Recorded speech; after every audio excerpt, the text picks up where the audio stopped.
¿Qué tal, quilomberos? Bienvenidos a un quilombo más, 29 de septiembre del 2020. Ayer hablamos de Salvador Illa.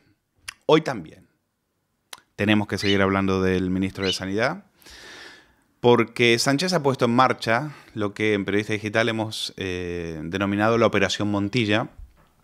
Así se la conoce, no es un nombre que le hayamos puesto nosotros, así se la conocía ya en algunos medios catalanes desde antes del verano, en la cual se empezó a hablar de Illa como próximo candidato del PSC a la Generalitat, conocida ya la sentencia, la inhabilitación definitiva del presidente de la Generalitat, Quim Torra. Por lo tanto, eso, como dicen los cursis, aboca a Cataluña a elecciones el año que viene.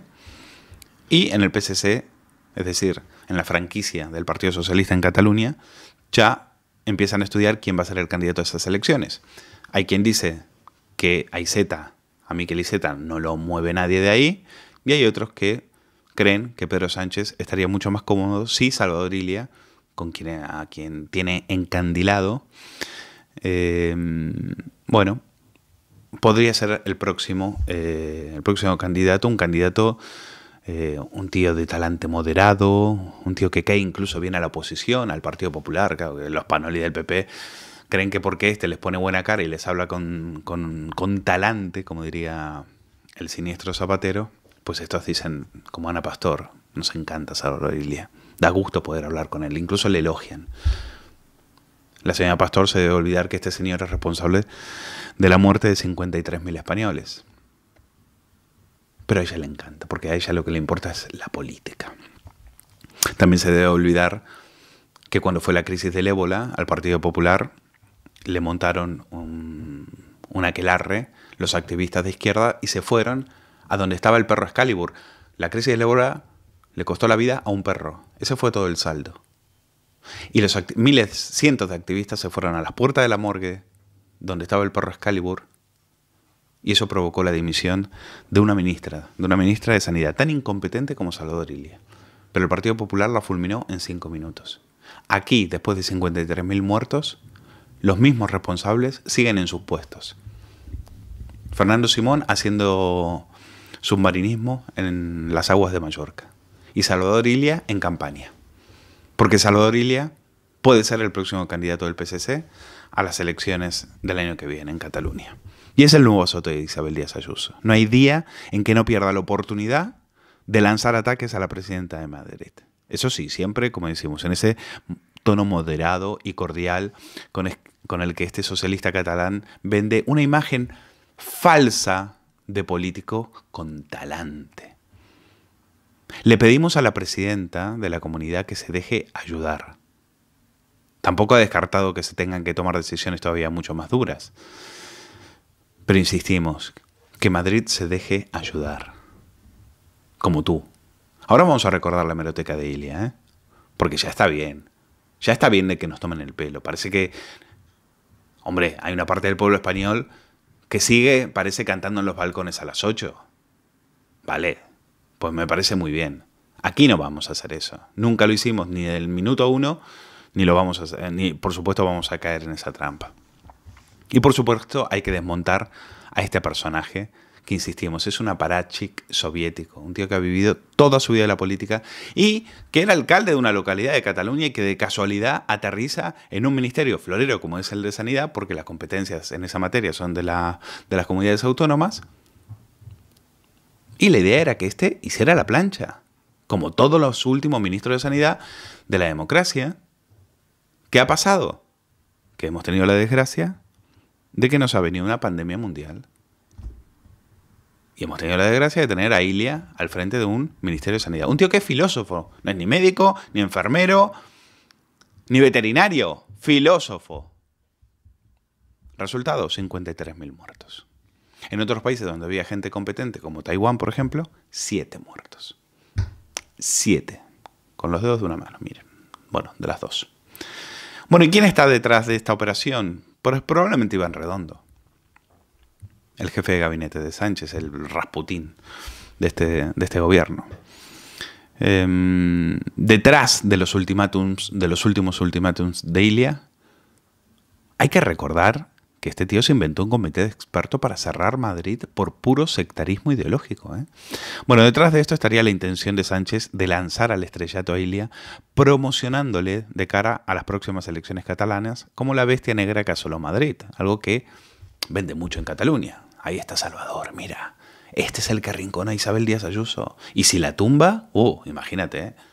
El tío que se cobró la cabeza de una presidenta de la Comunidad de Madrid, una tía encima del Partido Popular. Bueno, eso no tiene precio para la izquierda. Como decíamos, en Cataluña, antes del verano, en los medios catalanes se viene hablando de esta operación Montilla, recordando el momento en el que entonces, recordáis a Montilla, José Montilla, el andaluz Montilla, ministro de Industria que abandonó el gobierno de Zapatero en septiembre del 2006 para ser candidato del PSC en las elecciones catalanas de aquel año. Y lo consiguió gracias a un pacto con Iniciativa per Catalunya y Esquerra. Algo muy parecido a lo que quiere ser el PSC, ahora con Esquerra y con Podemos. Fuentes socialistas dicen que Ilia mantiene una excelente relación personal con los dirigentes de Esquerra. Si buscan en Google van a ver unas fotos de él de risas con Rufián, por ejemplo. Y ellos creen que pueden reconducir el conflicto político catalán, como le llaman. Otros en el PSC dicen que le falta nervio. Sí, pero yo diría que le sobra sectarismo y cara dura para mentir con descaro, como ha venido haciendo desde el inicio de la pandemia. Y eso suma también, ¿eh? Eso hay que ponerlo en valor. La prensa sanchista tiene debilidad por este frío personaje. El 20 Minutos decía, desde los peores momentos de la crisis a la crispación política que ha traído consigo, Salvador Ilia ha llamado la atención por su mesura frente a las críticas, a veces descarnadas de contrincantes políticos. Pues no es tan así, ¿eh? Porque cuando se tuvo que poner Farruquito con un periodista holandés que le decía que en su país se estaba tomando decisiones en dirección a un confinamiento inteligente, este arrogante y soberbio le paró en seco y le dijo, a mí nadie me viene a dar lecciones, a los españoles nadie nos puede dar lecciones de cómo tratar la pandemia. En ese momento ya llevaba 30.000 muertos. Por eso hay que vamos a refrescar un poquito la memoria a este personaje que yo creo que está demasiado crecido. Demasiado crecido. Vamos a recordar, por ejemplo, cómo Ilia reconoce que mintió sobre el 8M. Cómo él ya reconoce que tenía información previa, luego después aquel informe de la Guardia Civil, ¿se acuerdan? En el cual hubo testigos que se reunieron con Ilia y con Simón y que le dijeron que ellos tenían que suspender el Congreso Evangélico, porque van a venir muchísima gente afuera y eso podría ser una bomba para el coronavirus, pero mantuvieron el 8M. Ese congreso era el 6 de marzo. El 8M lo mantuvieron, por política, por puro sectarismo. Recordemos cómo Ilia mintió, sabiendo, desde antes del 8M, que ya esto estaba a punto de reventar. Desde que tenemos la notificación de los casos, desde lo que se conoce técnicamente como fecha de notificación de los casos, han pasado como mínimo un periodo aproximado de entre 8 y 10 días. Tiempo necesario para que aparezcan los síntomas, un tiempo estimado entre 5 y 6 días, y el tiempo para que estos síntomas produzcan que el paciente que los detecta vaya a los servicios médicos, le diagnostiquen, le hagan el test y tengamos el resultado del test y se notifique al Gobierno. Es un periodo medio de unos 8 o 10 días. Por tanto, lo que detectamos la tarde-noche del día 8 de marzo, quiere decir que se produjo 8 o 10 días antes. Nosotros estimamos que hasta la última semana de febrero es cuando se produjo el contagio importante en algunas partes del territorio español, en concreto en la Comunidad de Madrid. Esto es lo que sabemos. En febrero, dice Ilia, es cuando se produjo esa cantidad importante de contagios. Él no sabemos dónde estaba. Él estaba al 8M, efectivamente. Él estaba a lo que había que estar, es decir, en el aquelarre feminista del infectódromo de Madrid. El resultado fue un estado de alarma, el resultado fueron meses de confinamiento y el resultado fue una economía arruinada, aparte de miles y miles de muertos. Pero bueno, sigamos, porque llegó un momento en que Ilia, que era incuestionable hasta ese momento porque no se podían hacer críticas, pero claro, resulta que Ilia les pillan con los test homologados.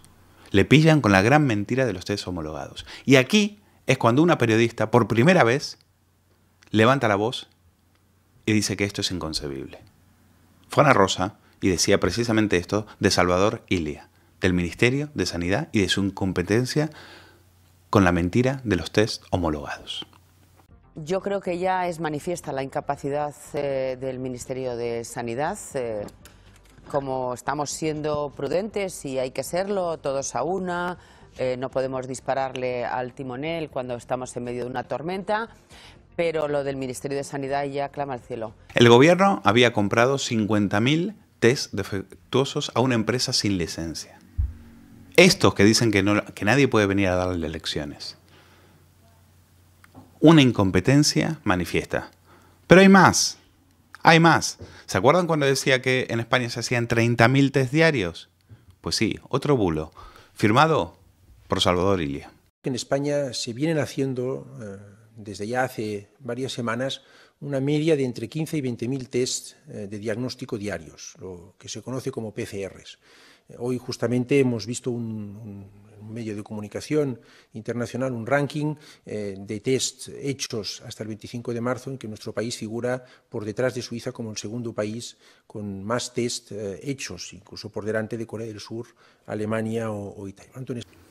Decía que estaban haciendo PCRs, pero luego después nos enteramos que los test no eran fiables ni eran homologados, como ellos mismos, como el presidente había dicho y como luego Salvador Illa tuvo que salir a desmentirlo. Ha materializado la compra y la puesta en marcha de los test rápidos, algo muy importante, los test rápidos. Se tratan de test fiables, homologados, y esto es muy importante, la homologación. Es muy importante porque deben contar con todas las garantías sanitarias. Tenemos ya comprometidas 640.000 unidades y vamos a llegar muy pronto al 1.000.000. Efectivamente, la homologación no ha dado los resultados que venían en las especificaciones del producto, claro. Y hemos dicho que las próximas entregas previstas de este material se tienen que cambiar. Efectivamente, es así. No compramos producto que no cumpla con las especificaciones que exige nuestra Agencia Española de Medicamentos. No había ninguna alerta sobre esta empresa suministradora en la Agencia Española de Medicamentos, ni en ninguna agencia europea. ¿Hubiera sido mejor no comprarlo? A este sujeto, el 27 de febrero, un diputado de Vox, el diputado Stegman, le dijo que había que cerrar las fronteras. Y la respuesta de Illa fue reírse en la cara. Porque claro, nosotros, ¿de qué ahora cómo vamos a cerrar las fronteras? Eso lo hacen los países xenófobos. 27 de febrero. Las consecuencias las pagamos mucho después. Está entre nosotros. Y es que siguen además ustedes muy lentos, señor ministro. Mientras ustedes se lo piensan, recibimos 1.900 ciudadanos chinos al día. ¿Qué pensaban hacer ustedes en Europa? Dicen que coordinarse. Pues mientras Europa se coordina, señorías, Francia ya ha impuesto cuarentena a las personas que vienen del norte de Italia. Y mientras Europa se lo pensaba, señorías, Estados Unidos y Singapur hace mucho que cerraron sus fronteras con gran éxito. No comprenden el concepto de fuera y dentro. Es que el riesgo está fuera. Y con 57 casos de positivos de coronavirus, le preguntan si hay que tomar medidas y él dice que no hay que caer en el alarmismo. No. ¿Cómo vamos a caer en el alarmismo? Claro, porque alarmar era prever. Lo que él sabía perfectamente era que no estábamos preparados para esto.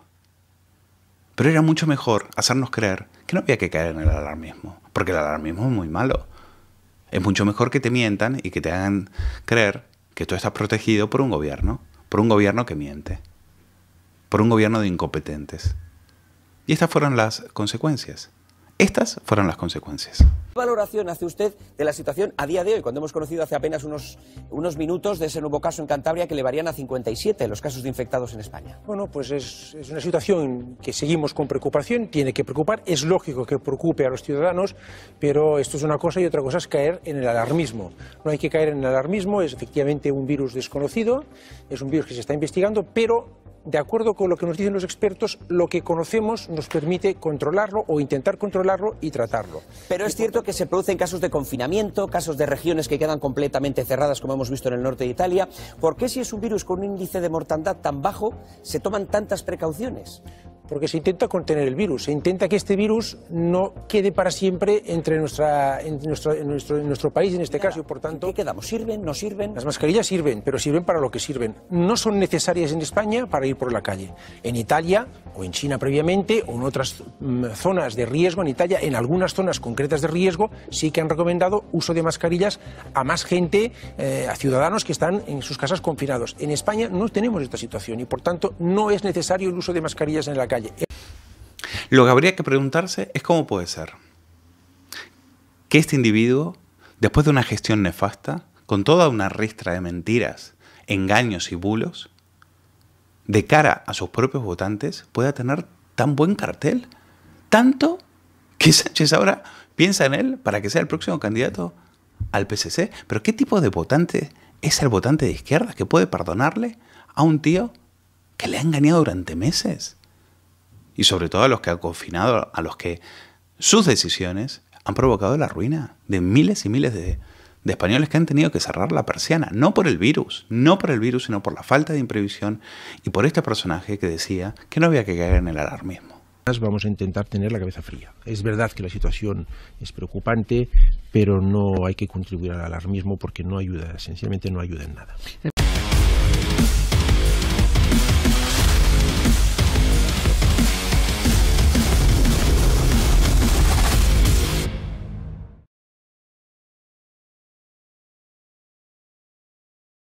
Placer para nosotros poder anunciarles el lanzamiento de una nueva novela de toda una superventas como es una amiga de esta casa, Isabel San Sebastián.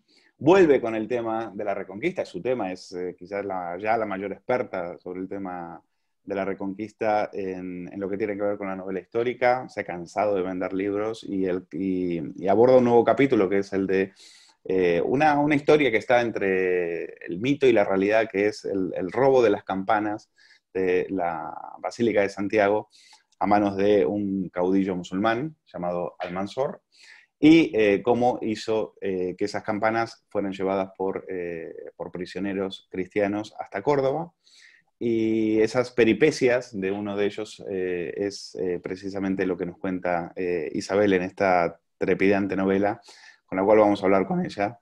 Así que, en principio, saludarte. ¿Qué tal, Isabel? ¿Cómo estás? ¿Qué tal, Luis? Encantada de hablar contigo una vez más. Esta vez por Zoom, esta vez aquí en la distancia. Sí, la última vez fue la redacción, cuando hablamos de La Peregrina, la última vez fue en la redacción. Exacto. Y bueno, lo importante es que vuelves a sacar una novela sobre este tema que a ti te apasiona y en el cual te has convertido, como decía, en una experta. Esta vez no es la historia de Alana de Ocaña, sino que es la historia de Mencía, ¿no? Que es siempre hay una mujer protagonista en tus novelas, esas mujeres cantábricas del norte, fuertes, resistentes, tan diferentes a las que ahora nos quieren acostumbrar. Bueno, cuéntanos un poco por dónde, cómo te surgió la historia de las campanas de Santiago. Una historia que yo creo que desde el punto de vista histórico no hay pruebas, ¿o sí? Sí. El episodio de la ceifa contra Santiago, el ataque a Santiago, la destrucción de la ciudad de Santiago y el robo de sus campanas y de las puertas de la basílica está documentado. Eso está contado tanto en las crónicas cristianas como en las musulmanas. Es un episodio muy célebre. ¿Que las llevaron a hombros de cautivos cristianos? Pues eso es lo que dice la tradición. Yo no sé si será verdad o no, pero probablemente sea cierto, porque tampoco había muchos medios de transporte en aquella época. Eran o carros tirados por bueyes o plataformas o carros tirados por seres humanos. Y dada la escasez de animales de tiro, es mucho más probable que fueran cautivos. De modo que es un episodio contrastado históricamente. Esas campanas luego siguen, su historia sigue, esas campanas acaban volviendo a Córdoba, pero en fin, a Santiago. Pero yo en esta novela me he centrado en ese ataque y en una pareja de gente normal, de gente humilde del pueblo, un herrero y su mujer, Tiago y Mencía, cuyas vidas se ven absolutamente truncadas, marcadas por este ataque, por esta ceifa. Él es capturado y obligado a cargar con una de esas campanas y ella, efectivamente, una mujer fuerte, una mujer sólida, ella consigue huir y busca refugio dirigiéndose hacia las montañas sagradas, las montañas de la Useba, lo que hoy llamamos Picos de Europa. Y hasta ahí puedo contar sin destripar la historia. Pero es verdad que en mis novelas siempre hay mujeres, pero es que, y hay mujeres fuertes, pero no porque yo sea una feminista retrospectiva y anacrónica, es que las mujeres del norte eran así, y así se cuenta en todos los documentos. Y por eso a mí me resulta tan desagradable y tan absurdo que nos pretendan vender ahora que la historia de la humanidad femenina ha sido una historia de mujeres débiles, oprimidas y necesitadas de liberación. Que no, hombre, que no. Que no. Tú decías que con la que más te identificabas, corrígeme, pero creo que con la que más te identificaste fue con Alana, ¿no? A la que le dedicaste más de una novela. Pero cuéntanos si también te ves mucho en este personaje, en Mencía, que también forman parte de ese repertorio de mujeres, como decías, fuertes, espirituales, tan matriarcales, ¿no? de aquella cultura, porque eso es otra cosa que se olvida, ¿no? De que las mujeres mandaban mucho en aquella época. Estamos hablando del año 997, ¿no?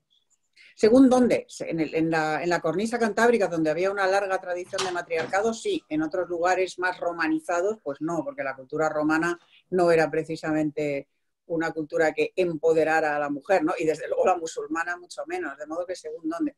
Pero yo me identifico en general con todas mis protagonistas femeninas, porque es muy difícil distanciar. A ver, es más fácil escribir y es más auténtico escribir sobre personajes con los cuales te puedes identificar que sobre personajes con los cuales no te une absolutamente nada. En mis novelas hay acción, sobre todo en esta es pura acción, es una novela trepidante que quienes la han leído me dicen que les ha atrapado en la primera página y hasta la última, les ha llevado del cogote. Es una novela llena de acción, de acontecimientos, están constantemente pasando cosas, pero también en mis novelas siempre hay emociones, hay valores, hay principios, hay defensa de unas determinadas posturas ante la vida.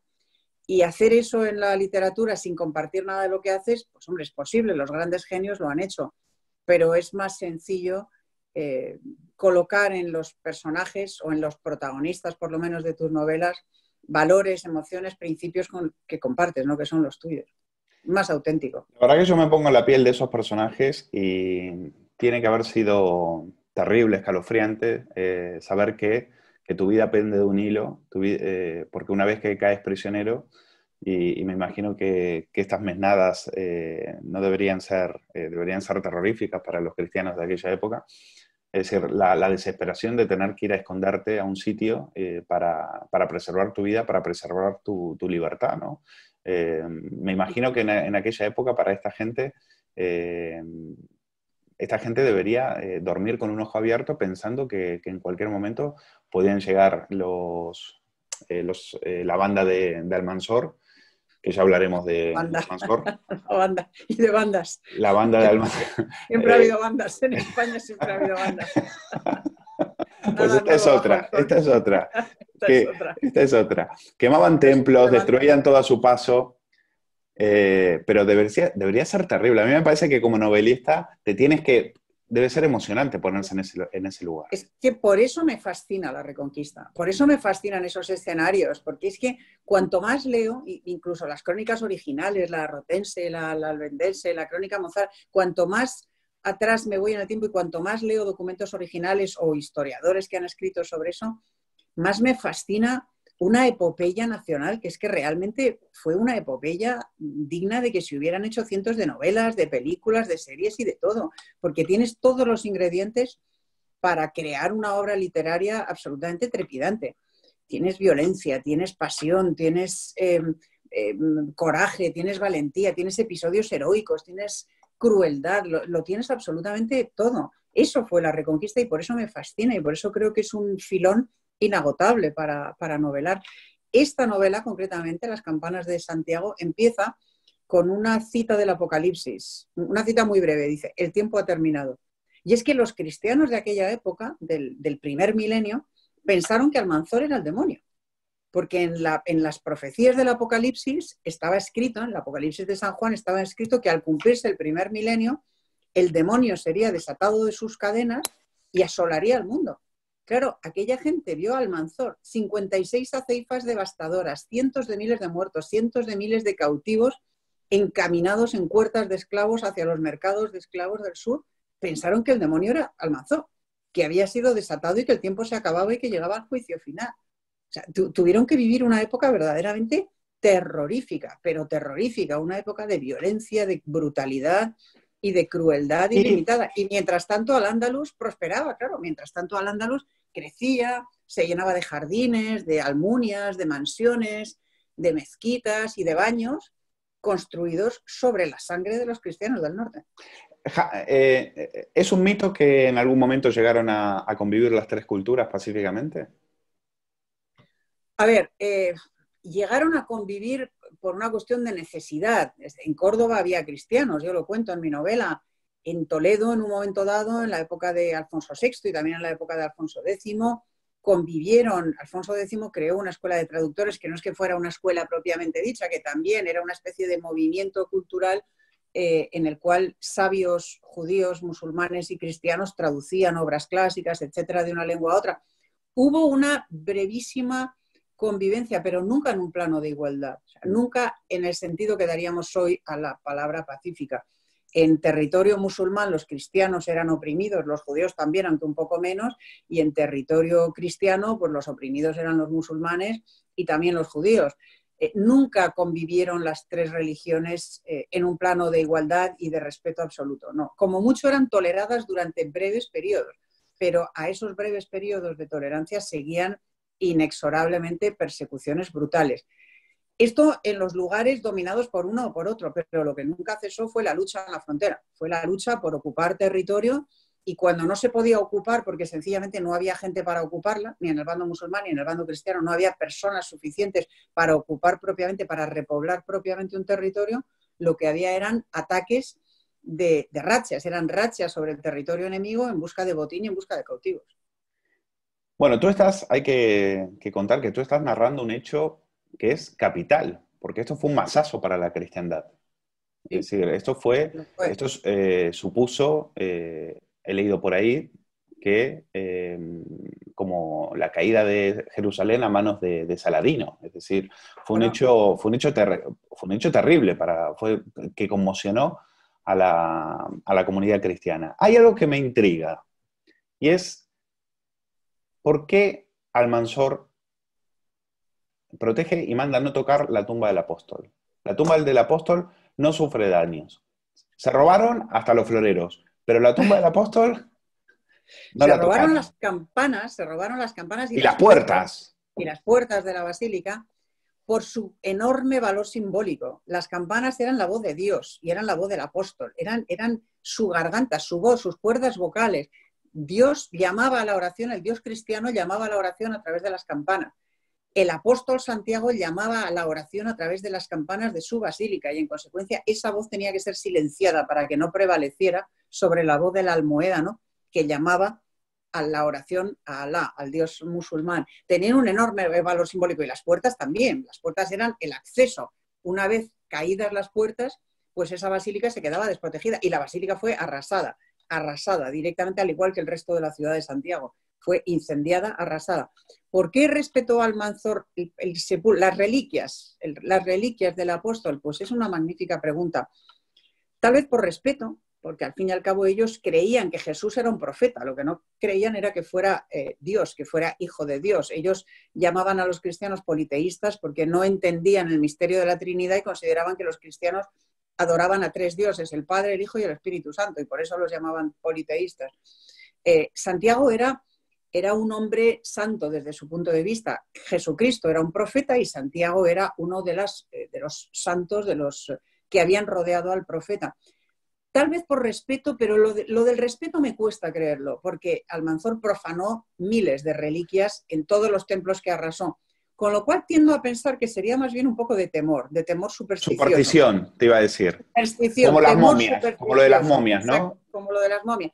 Santiago ya a esas alturas, el sepulcro de Santiago había sido descubierto o inventado, cada cual piense lo que quiera, casi 2 siglos, no, un poco menos, en el 800, siglo y medio atrás, y ya llegaban peregrinos de todo el mundo cristiano hasta Santiago, y Santiago ya se había convertido en el capitán de las tropas cristianas en la batalla. Ya tenía un gran valor militar para los cristianos como apoyo, como figura en la cual refugiarse y en la cual apoyarse para la batalla. En consecuencia, yo tengo la sensación de que a Almanzor le produciría un cierto temor reverencial, un cierto temor supersticioso quemar esas reliquias, destruir esas reliquias. Es mi opinión, pero bueno, las crónicas solo dicen que no tocó las reliquias. Ya el por qué es una cuestión de imaginación. En la novela yo planteo mi hipótesis, ¿no? Cuéntale a los lectores, a los espectadores, mejor dicho, que la basílica no era la catedral como la conocemos hoy en la Plaza de Obradoiro, ¿no? Era mucho más modesta. Estaba en la Plaza del Obradoiro, estaba donde está hoy la basílica, porque el sepulcro de Santiago no se ha movido de sitio, desde que apareció está en el mismo sitio, no lo han cambiado. Estaba donde está hoy.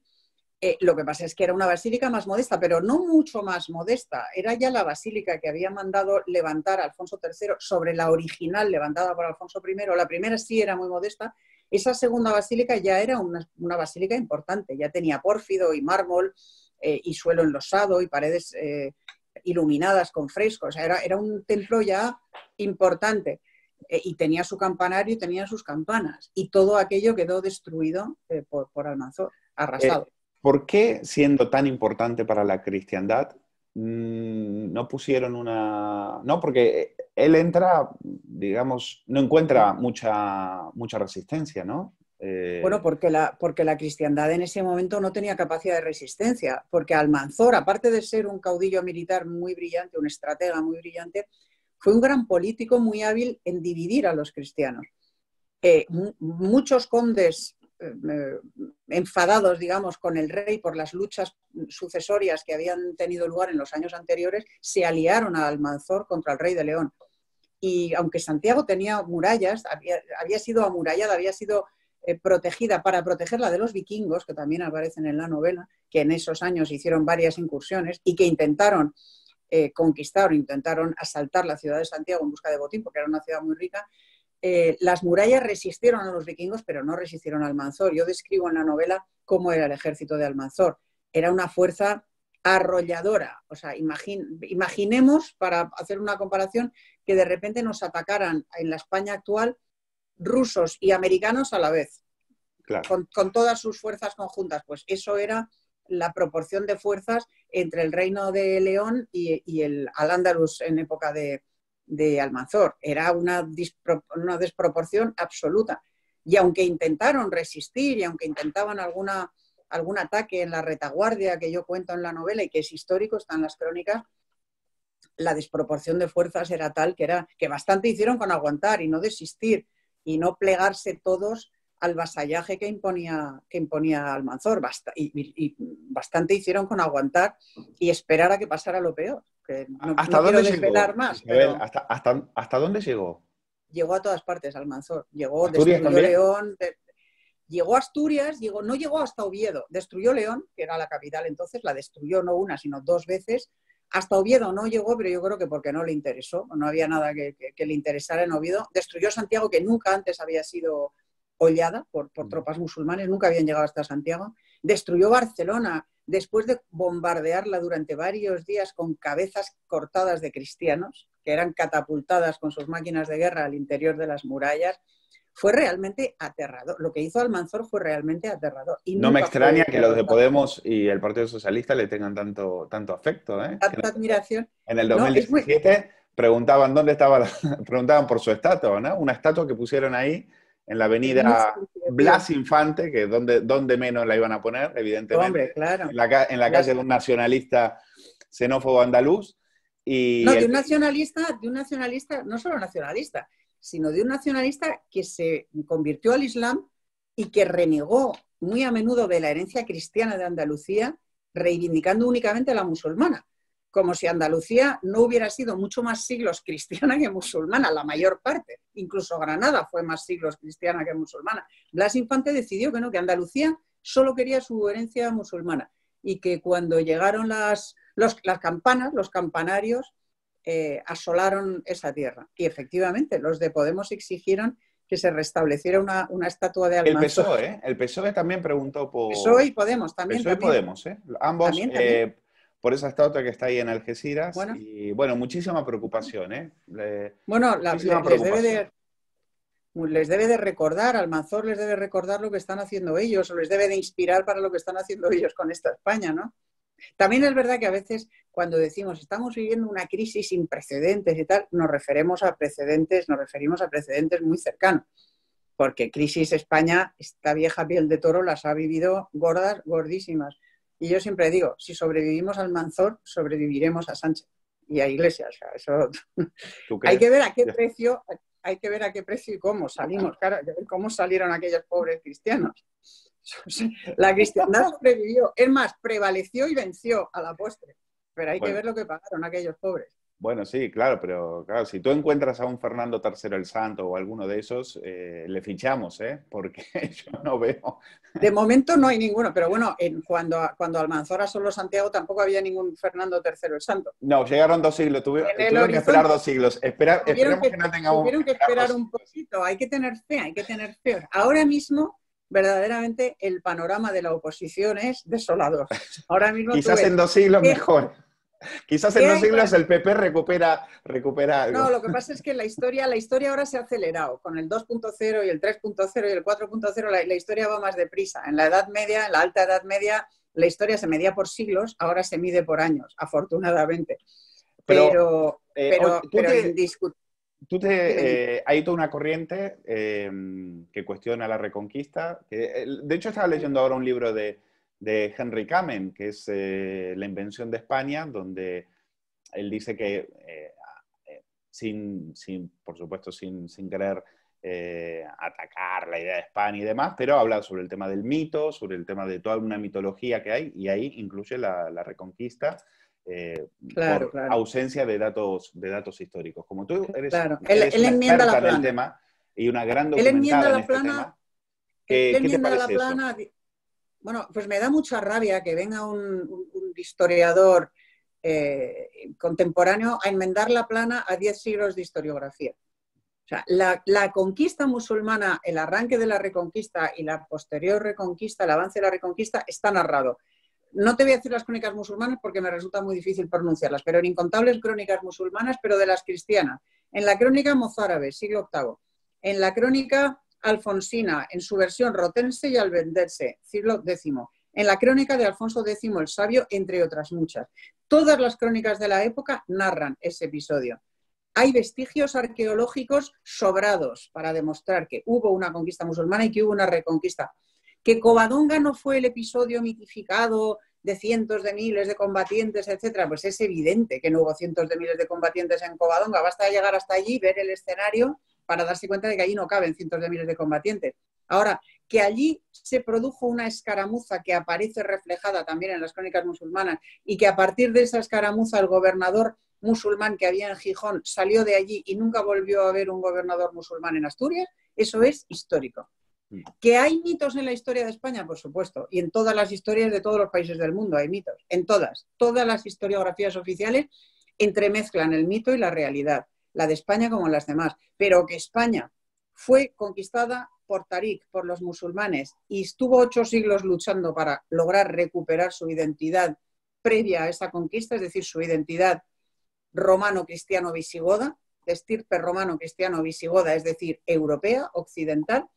Eso es un hecho, y el señor Kamen puede decir lo que le dé la gana, y la izquierda contemporánea en su afán, y los nacionalistas, por supuesto, sus socios, en su afán por destruir España negándole sus raíces, puede decir lo que quiera, pero miente descaradamente. Y la historia de España es la que es, y el reino visigodo existió, y hubo una España unida, una Hispania unida antes de la invasión musulmana. Y esa Hispania se empeñó en revivir, en reponerse, y eso es lo que dio lugar a la Reconquista. Si no hubiera sido por esa idea que tenían aquellos reyes de la recuperación de España, de recuperar lo que había existido, ¿tú crees que habrían resistido, habrían aguantado lo que aguantaron durante los primeros siglos de la conquista? ¿Que hubieran aguantado ser lo que les pasó bajo Almanzor, por ejemplo? Pues por supuesto que no habrían aguantado. Habría sido mucho más fácil someterse. Bueno, siempre has defendido, y lo dices en tus novelas, esa España visigoda, ¿no? Esa España donde había una unidad política, donde había una ley, un idioma, toda una realidad que finalmente después de varios siglos se terminó constituyendo en lo que somos hoy, en una nación donde somos más libres gracias precisamente a la lucha que tú cuentas de esos hombres en esa novela, en esa estirpe visigoda, romana, occidental, como la quieras llamar. Evidentemente.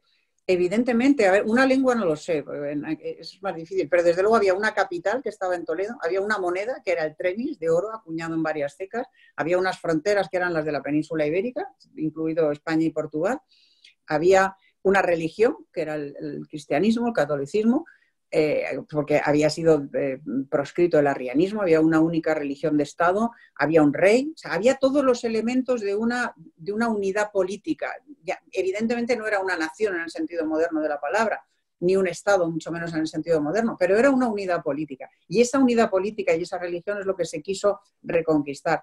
Y eso es así, y ahora se puede poner en cuestión todo, pero no tiene ningún sentido.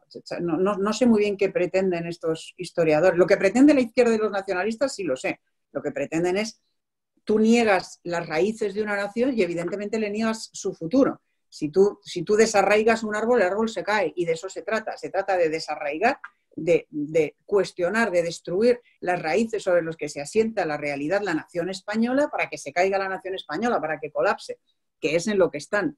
Que es exactamente en lo que están, porque la izquierda española considera que todo lo patriótico es facha. Es una cosa delirante que no existe en ningún otro país del mundo, más que en el nuestro. Pero bueno, ellos están en eso, entre otras razones, para contentar a sus socios separatistas, ¿no? Solo para terminar, ¿qué te han parecido ser el acto de la Asociación Nacional de Víctimas del Coronavirus colocando 53.000 banderas ahí al borde de la M30? Ayer colgué un tuit que ha sido muy retuiteado. Me parece un hermoso homenaje a las víctimas y a la verdad, a las dos cosas. Un hermoso homenaje, una bella iniciativa que yo aplaudo y por eso la compartí en Twitter. Bueno, pues es un placer, Isabel, como siempre, poder hablar de tus novelas aquí en Periodista Digital. Las campanas de Santiago, ya saben lo que tienen que hacer, ir y comprarla. Y desearte muchísima suerte, Isabel, que tenga la misma suerte que tuviste con La Peregrina, con La Visigoda y con esas novelas que se vendieron también. Muchísimas gracias a ti, Luis, a todos los espectadores y lectores de Periodista Digital. Y seguiremos, lo dicho, si sobrevivimos al Almanzor, sobreviviremos a Sánchez de Iglesias. Ahí, ya me has dado el titular. Un beso grande. Un besito.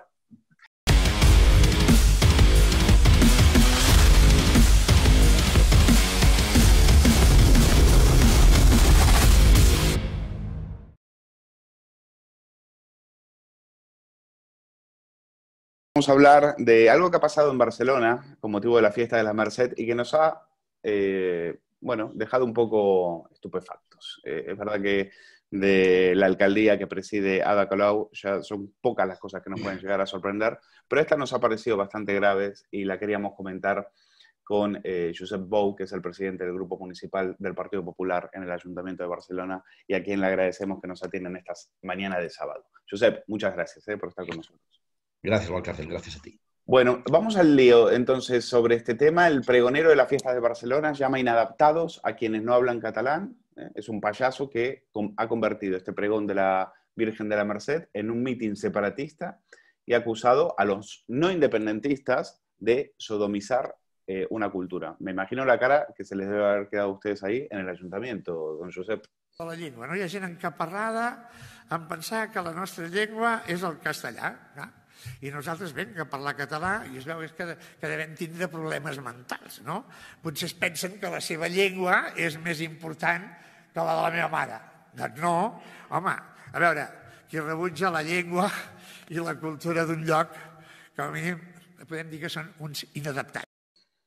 Bueno, la verdad es que, en fin, la alcaldesa nos tiene un tanto acostumbrados a según qué tipo de pregones, porque ella siempre actúa en base a una ideología, que puede tener ideología. En fin, yo supongo que los políticos y los partidos se basan en un concepto ideológico, en fin, en muchas cuestiones. Pero lo que no puede hacer es imponerla, o traer gente siempre de su palo. Y bueno, y este Turtell Poltrona, bueno, ya estuve escuchándole en el Grec, y creo que es un buen artista, lo digo sinceramente. Lo que pasa es que lo llevaba escrito. Y a mí eso, yo me di cuenta al momento. No fue una cosa espontánea, y lo leyó.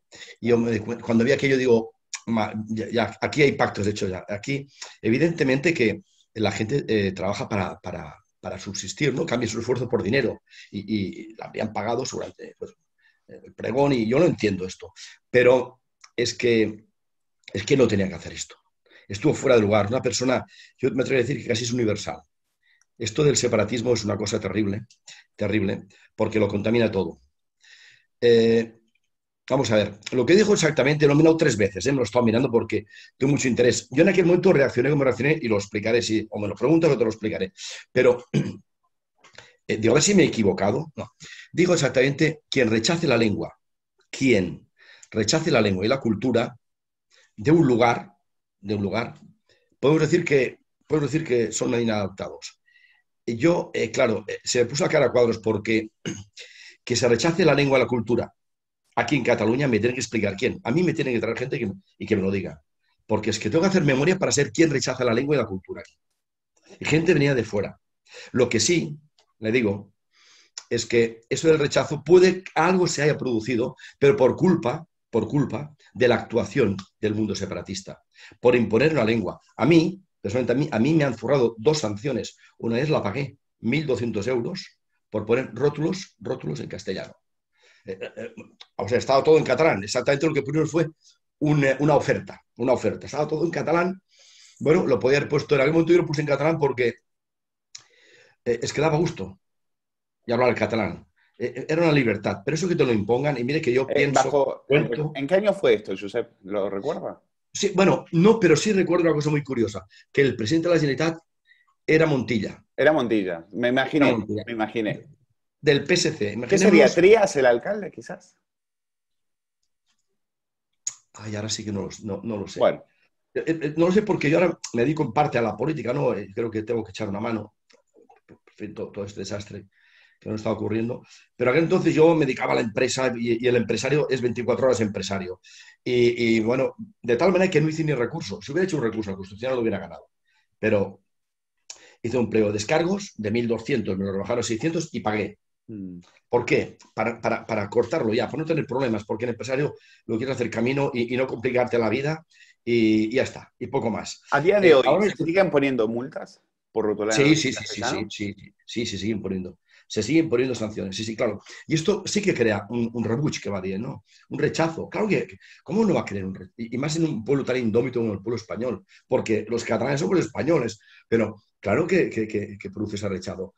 Es que yo en algún restaurante he tenido que decirles que a lo mejor he ido acompañado con gente pues que hablaba castellano, gente venía de fuera. Oye, tráeme la carta en castellano, en español. No la tenemos. Bueno, hay un caso exacto, no diré el nombre, que fui 2 veces. A la segunda vez la avisé, digo, mira, tienes que ponerla. Yo no voy a hacer como han hecho conmigo, yo no te voy a denunciar. Lo puedo hacer porque la Constitución me ampara. Eso, en fin, esto es así. Y el castellano, los españoles, dice, el artículo 3, tenemos el derecho de hablarlo y el deber de conocerlo. Por eso me ampara. Bueno, pues a la tercera, comí allá, me levanté y dije, esto se ha terminado. No vuelvo más. Y no vuelvo más. Porque a mí me parece que eso no se puede hacer, sinceramente. Y esto es habitual. Lamentablemente, no, me imagino que no debe ser el único caso, ¿verdad? A ver, sin irme mucho más lejos, pero el gobierno de la Generalitat es un gobierno que está subsumido, está absorbido por el nacionalismo. El gobierno es nacionalista, y lo fue incluso con Montilla. Claro, el nacionalismo, con el poder del gobierno y con los presupuestos, tiene un poder enorme. ¿Y quién se incomoda con el poder? ¿Quién se pone en contra? Lo cómodo es callar, que a lo mejor incluso te cae alguna subvención y vas bien. Si tú eres buen catalán, que significa nacionalista o separatista, tú no tendrás problemas. Si soy yo un mal catalán, porque hasta esto me han llamado a veces, ¿por qué? Porque digo lo que creo conveniente al ayuntamiento, hablo en catalán y hablo en castellano, hablo lo que me da la real gana. Y eso que el ayuntamiento acordó que todo sería en catalán. Ciudadanos también lo hace y vais menos. Pero yo hablo más el castellano que el catalán, para compensar un poco, así de claro. Y sé que he recibido alguna crítica por no levantarme, lo sé, pero yo a ver si me explico y se me entiende un poco bien. Mira, es cierto que yo no me levanté. La frase la entendí claramente. ¿Quiénes? No todos. Eso de momento, que es muy importante. Una frase absurda, porque hay muy poca gente que no acepte la cultura y la lengua, y los hijos de los españoles venidos de fuera, de otras regiones, todos hablan el catalán, perfecto. O sea que aquí ha habido una aceptación de la cultura y la lengua catalana sin ningún problema. Pues eso de quién es, dije, no sé a quién se va a referir porque yo conozco, vamos, ya digo, algún rebotado, alguno que llama, que está muy enfadado y dice, ya no hablo más el catalán, porque me lo vienen a imponer, porque me han puesto la sanción, y eso tiene una explicación humana. Yo no me levanté porque no vi tampoco un agravio a la nación, a España, o a su bandera, o a su rey, un agravio grande. Sí vi una frase desafortunada, una puñetera payasada de un payaso, porque se lo podía haber ahorrado. Pero por respeto a la institución, al fin y al cabo era un pregón. Pero leyó una cartita de Jordi Cuixart, ¿no? El golpista a la cárcel, ¿no? Sí. Bueno, el separatismo es muy victimista. Es muy victimista, sí. Bueno, y estas cosas seguro que también estaba preparado. Ya digo, fue un pregón con una base ideológica, siempre hace lo mismo, Colau, siempre. Y bueno, la Generalitat no digamos ya. Y era de esperar.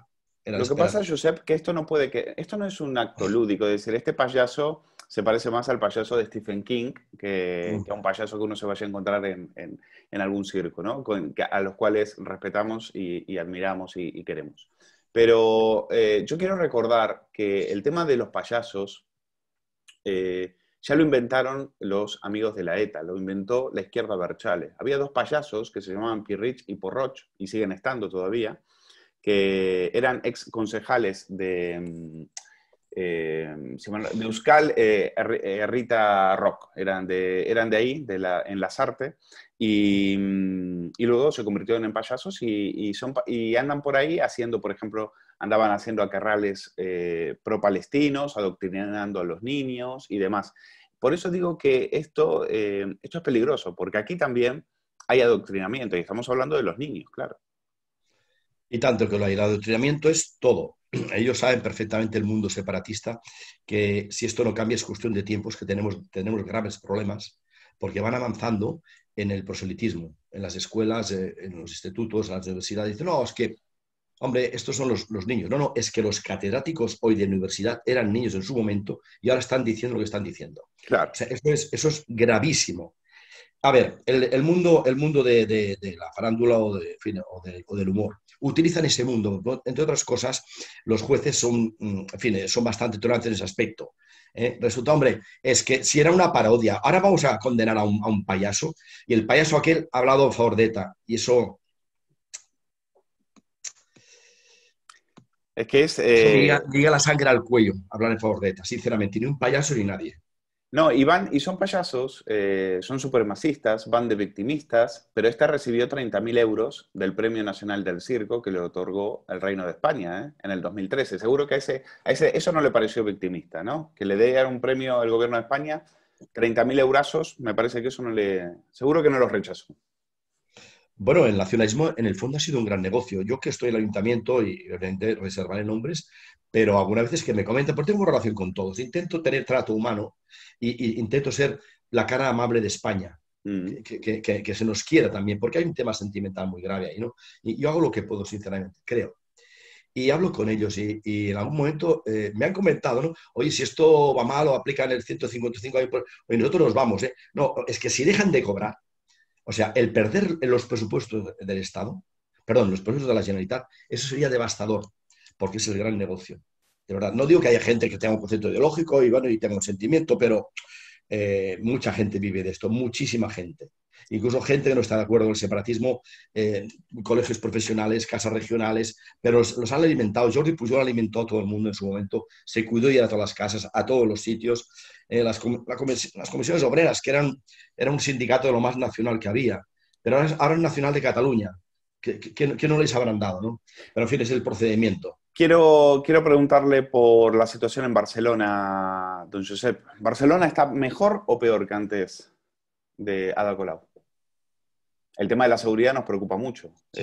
Vamos a ver, Ada Colau, o sea, desde que entró, ahora llevamos 5 años y medio. Sí, como alcaldesa, claro. Está peor, sí, está peor. Sí que se puede hablar de 2 etapas, 4 años y 1 año y medio. Correcto. Los 4 años fueron fatales, francamente fatales. Y al empezar, la verdad es que estamos todos muy ilusionados y confiamos en el PSC. El PSC, al fin y al cabo, es un partido que ha gobernado el Ayuntamiento de Barcelona más que nadie.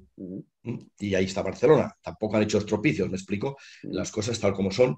A lo mejor si hubiera hecho el PP lo hubiera hecho mejor, pero no lo hicieron mal el PSC, no lo hizo mal con Maragall. Y por lo tanto, bueno, tenemos confianza y esperanza que el PSC moderaría y daría de vez en cuando un puñetazo en la mesa y Ada Colau se portaría. Empezaron así, pero ahora Ada Colau se ha vuelto a imponer otra vez. Yo el PSC no sé dónde Yo lo está. que no entiendo es cómo el PSC no... porque también ahora Colau gobierna gracias a Valls, ¿no? Es decir, ahora se nos olvida. Pero yo no sé cómo Valls, en lugar, esos votos no se los dio para que sea... dijo, vale, yo apoyo eso, pero que el alcalde sea Colboni. Es algo que no entendí.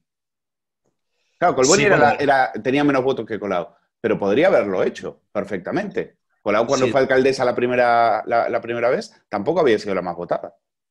Sí, pero yo creo que no hubiera salido bien esto.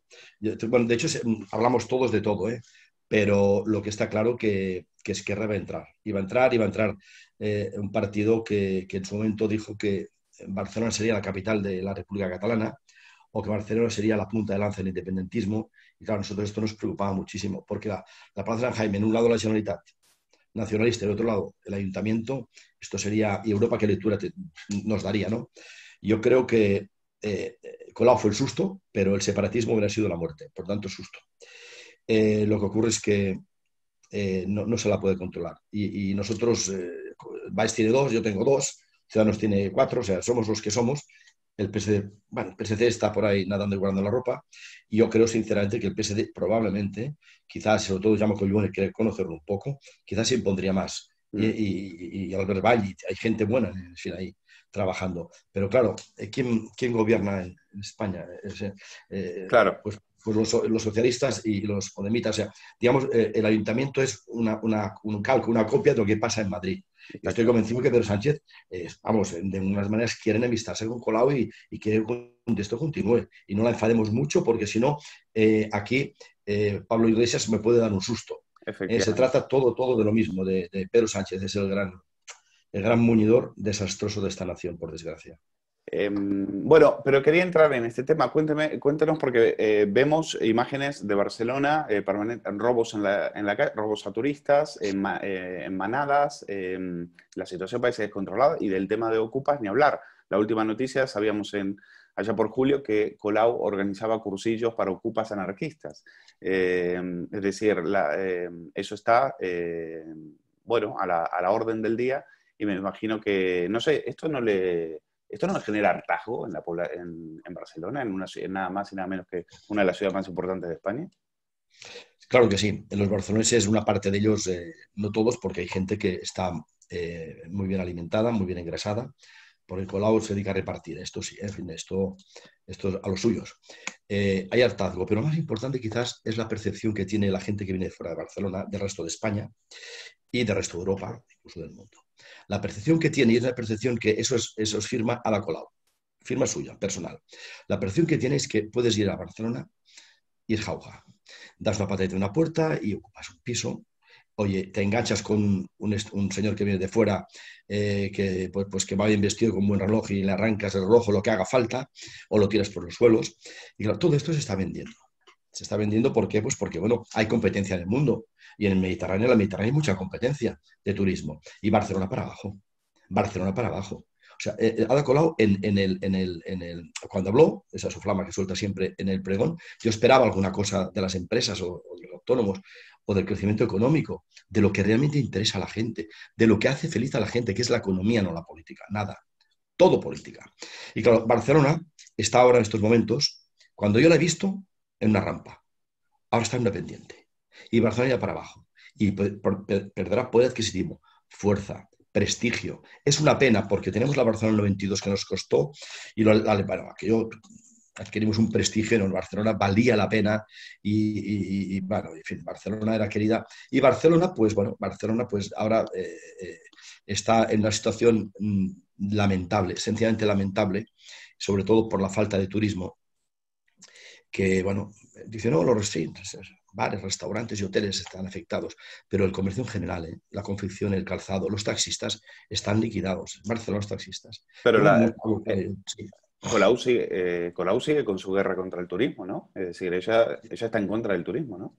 Ella lo que quiere, y esto me parece nefasto, lo que quiere aprovechar ella y su equipo, Janet Sanz, y bueno, el equipo que tiene alrededor suyo, quiere aprovechar ahora esta situación débil de Barcelona, esta situación de tránsito, ¿no?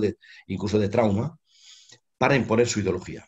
Y ahora es cuando voy a hacer yo, lo tienen claro, voy a cortar calles, voy a cargarme carriles, que a veces la gran mayoría de ellos es que no sirven para nada, pero para nada.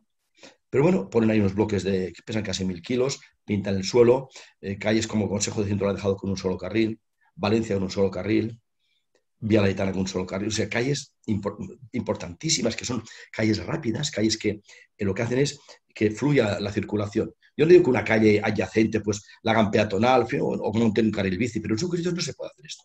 No, ellos tienen en su imaginario una Barcelona como un pueblo. Un pueblo. Bueno, pues a veces he puesto el ejemplo de Sant Joan de les Abadesses, però pot ser Ripoll, pot ser Olot, un pueblo muy bonito. Una Barcelona aldeana, no global, aldeana. Eso dije yo, en carro y burro, como el 1714, iremos con carro y burro ahora, iremos nosotros, por amor de Dios. Barcelona es una gran ciudad, y una ciudad cosmopolita, y tiene que tener incluso su estrés, y su público, y su gente, y sus calles, y sus aparadores, que son los ojos de Barcelona, sus tiendas. Pero si el 57% de la gente que compra en Barcelona viene de fuera, o de la provincia, o de España, o extranjeros, y vienen en coche, el 53% en coche, vamos a ver, que van cargados con sus maletines, sus paquetes, sus cajas, en coche vienen, y compran en ejes comerciales y dejan dinero, sobre todo los extranjeros, pero ¿cómo vienen en bicicleta? Es que, en fin, y no paran, ¿eh?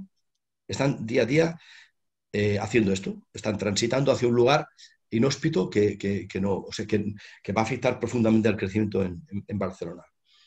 En fin, y lo peor de todo, que no consultan. Yo me entero de los cortes de calles o los laterales, en fin, que los liquidan, hacen lo que les da la real gana. Me entero por la prensa. Bueno, nos enteramos, la opinión, perdón, la oposición, porque no nos consultan nada. Nada de nada. Hacen lo que les da la gana. Y si un nombre de la calle la quieren cambiar, se levanta una mañana alcaldesa y cambia el nombre de la calle y se acabó. Ni vecinos, nada. Esto es el gobierno menos popular y más populista que jamás me podía imaginar yo. Pues lo vamos a dejar aquí. Don Josep, gracias por atendernos en esta mañana de sábado. Les deseamos lo mejor porque es una ciudad que nos fascina y no nos gustaría perderla, por supuesto. Vale la pena y seguimos queriéndola. Así lo seguiremos haciendo. Síguela defendiendo. Sí. Hay una estrofa muy cortita que se terminó cantando en el pleno, en el Saló de Cent, perdón, que dice princesa de Barcelona, defenseu nuestra ciudad, princesa de Barcelona, protegiu nuestra ciudad, princesa de Barcelona, proteger nuestra ciudad. Y la cantamos todos. Y después, es una curiosidad, ¿no? Pero después, al terminar, Ada de Barcelona, protege nuestra ciudad. Los suyos cantaron esto. Esto es de una desfachatez, porque nos referimos a la Virgen de la Merced. Esto pasó ahí. Ada Barcelona, hubo gente que nos ruborizamos. Digo, pero hombre, ¿pero esto qué es? Primero que es una canción que hay que respetarla. Que, por cierto, esa la arrancó el payaso. El payaso arrancó esto y cantamos todas las estrofas. Fue muy bonito. Pero después siempre tienen que liarla. Siempre tienen que dividir. Ada protege nuestra ciudad. De Barcelona, decían. Ada de Barcelona protege nuestra ciudad. ¿Cómo protege esta ciudad esta mujer? Claro. Bueno, esto sí son payasadas. Muy bien, amigo. Un fuerte abrazo. Gracias. Cuídate. Gracias por todo. Hasta pronto.